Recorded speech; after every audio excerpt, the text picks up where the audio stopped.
Asaduddin Owaisi UP में अखिलेश यादव से बार बार गठबंधन वाली फ्रेंड रिक्वेस्ट भेज रहे थे, वो भी हिस्सेदारी और बराबरी की शर्तों के साथ। लेकिन कांग्रेस और समाजवादी पार्टी ने ओवैसी की जमीन खिसकाने की पूरी प्लानिंग कर ली।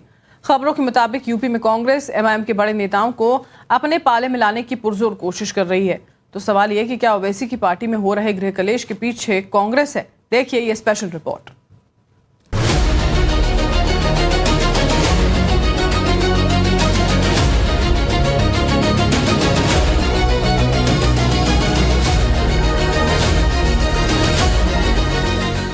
क्या 2027 के चुनाव से पहले यूपी में ओवैसी की पार्टी में अंदरूनी कलह बढ़ गई है? क्या 27 के चुनाव से पहले ओवैसी की पार्टी में कांग्रेस सेंधमारी कर रही है? कांग्रेस को ओवैसी नहीं कबूल, लेकिन क्या ओवैसी के नेता कबूल हैं?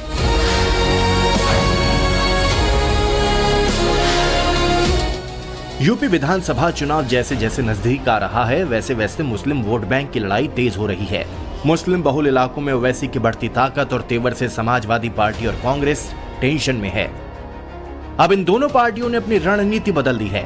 खबरों के मुताबिक अब कांग्रेस यूपी में एआईएमआईएम के प्रभावशाली लीडर को अपने पाले में लाने की पुरजोर कोशिश कर रही है। कांग्रेस की लिस्ट में सबसे पहला नाम एआईएमआईएम के राष्ट्रीय प्रवक्ता आसिम वकार का है। साथ ही पश्चिमी यूपी के मुस्लिम बहुल इलाके के वो नेता भी हैं, जहां ओवैसी की पार्टी अपनी पकड़ मजबूत कर रही है।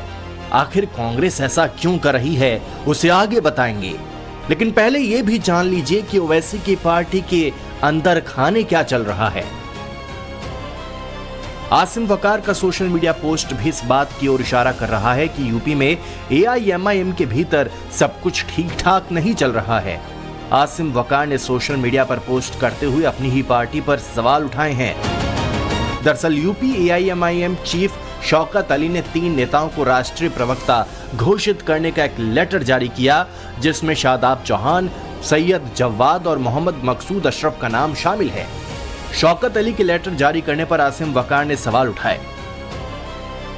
मेरा कहने का सीधा सीधा सा ये मतलब है कि आप 3 प्रवक्ता नहीं, आप 30 बना दीजिए, 300 बना दीजिए, 3000 बना दीजिए, 30,000 बना दीजिए, मेरी सेहत पे क्या फर्क पड़ता है। ऐसा तो है नहीं कि अगर एमआईएम में 3 से ज्यादा या 10, 20, 50 प्रवक्ता हो जाएंगे तो कुछ बुरा हो जाएगा। सवाल मेरा यह था कि एक प्रदेश का पदाधिकारी एक राष्ट्रीय पदाधिकारी को कैसे नियुक्त कर सकता है। सवाल नियुक्ति पर था।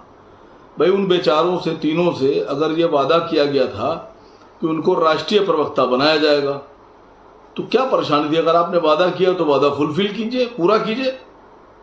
मैं तो राष्ट्रीय अध्यक्ष जी से भी कह रहा हूं। आसिम वकार के इस बयान पर समाजवादी पार्टी और कांग्रेस क्या कह रही है, पहले उसे सुन लीजिए। उत्तर प्रदेश की एमआईएम के जो प्रदेश अध्यक्ष हैं, वो अपना वर्चस्व कायम करना चाहते हैं, इसलिए शायद आसिम वकार जैसे निडर और बेबाक प्रवक्ता शायद उन्हें पसंद ना हो।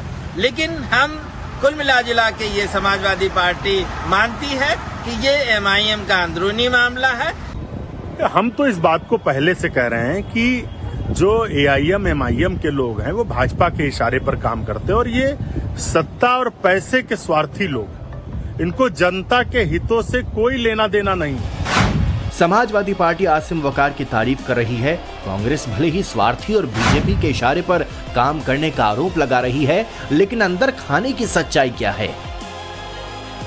हाल के दिनों में आसिम वकार का इंडिया गठबंधन और राहुल गांधी के प्रति नरम रुख भी कहीं न कहीं इशारा करता है कि दाल में कुछ तो काला है।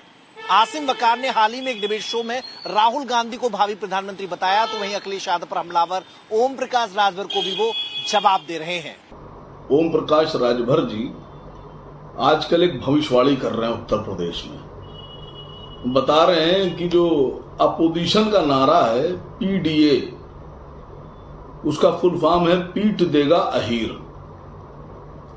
तो राजभर जी, मेरे कुछ सवाल हैं आपसे कि जो आप उत्तर प्रदेश के लोगों को डरा रहे हैं, जागरूक कर रहे हैं कि पीट देगा अहीर पीडीए मतलब, तो क्या आपके साथ किसी पीडीए के अहीर ने कोई घटनाक्रम को अंजाम दे दिया है। तो क्या एआईएमआईएम में आपसी कलह की असली वजह कांग्रेस है? क्या कांग्रेस एआईएमआईएम नेताओं को अपने पाले में ला पाएगी? दरअसल 2022 चुनाव में सपा का मुस्लिम वोट ओवैसी ने डाइवर्ट किया।